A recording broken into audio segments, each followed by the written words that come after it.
And good evening on this Friday. I'm Sarah Fergani. Now at 6, for the first time, we're hearing from 2 of the 3 former SAPD officers acquitted of charges in the shooting death of Melissa Perez. Tonight, they're opening up about the trial and how they plan to move forward. KENS 5 reporter Megan Reyna is live in the studio tonight. And Megan, what have they shared with you?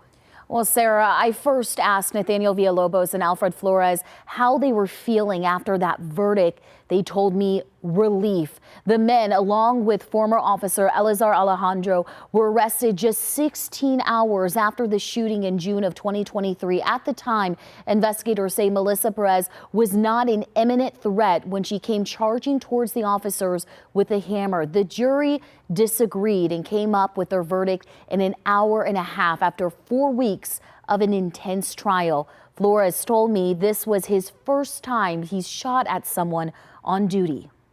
But were you truly in fear of your life in that moment? There is no way in the world that I would engage with my firearm if I was not in fear of my life. I was afraid. I was afraid for myself. I was afraid for Sergeant Flores, that we weren't going to get to go home to our families that night. Both men shared with me how, despite these not guilty verdicts, this tragedy will follow them into the future. However, coming up at 10, they discuss with me if they want their jobs back and their message for Melissa Perez's family. Reporting in studio, Megan Reyna, KENS 5.